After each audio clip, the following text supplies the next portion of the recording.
this to me is the number one little shortcut, in addition to sort of the little keyboard shortcuts for resizing and crosstabs. But this to me is a game changer. So let me just show you exactly what we're talking about here. So while I'm building a view, I left click and drag stuff into my rows or columns, or I can double click. That's another shortcut, right? So if I think about my mouse sort of as sort of the traditional layout, and some people do have one mouse button. So you've got your two mice, your little button left and right, and maybe you've got a little mouse wheel. When you drag these over here, you generally use your left click. So you left click, drag it over, and then when you release it, Tableau brings in sort of the default settings of that field. So sum of sales, for instance. But if I actually use the right mouse button, Tableau will pause and wait for me to choose from a list what I want to do with it. And this is particularly useful in a couple different scenarios. So let me show you.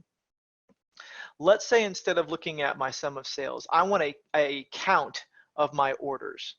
So if I were to just use a left click and drag, I have to wait for Tableau to render all of those headers. And you can see even with just, let's say, 25,000 headers, it took me a couple seconds. What if I had 25 million? Well, then I'd have to wait for that to render, and then when it's done, then I right click on it and convert it over to a count. The cool thing about right clicking and dragging is it doesn't render until I tell Tableau exactly how I want this field. So I'm going to right click and drag order ID over, and then I get this cool little dialog here. So I can choose it as the original field as it would come in through the default. I can choose the appropriate aggregations that Tableau is offering, or I can even make it into an attribute if I wanted to. So pretty cool. I'm going to choose count. And there you go. I don't have to wait for it to render all those headers, particularly useful if I've got a fairly slow data source. But wait, there's more. Even cooler than just that example, let's use this with a date. I'm going to bring sales over to rows, and let's say I want to bring in my date value of month. And so obviously date parts are sort of the default. Those are by default discrete, and date values, that gives us our date line or our timeline. And that's what I want to do. I want to show a line graph over time. Again, let's right click and drag this order date over. So I'm right clicking and bringing it over. And now because this is a date, I get a whole bunch of more options.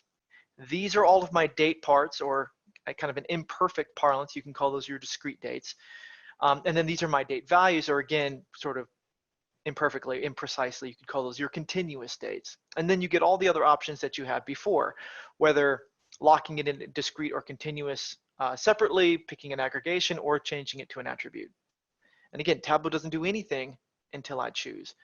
So I'm going to choose my month, and I'll click OK. And there you go. So that little right click and drag, super useful.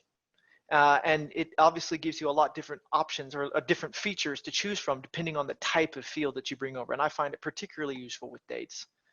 Cool. And, you know, I'm so used to pausing and asking for questions, but because we're doing this in Q&A, that's where all these little awkward silences are going, like, I should stop and ask. But I have a team of folks helping me do that. All right, let's continue onwards. So you can see, why is this useful? Where would we use it? High cardinality dimensions, really useful, that kind of thing. Thank you very much. Bye, everyone.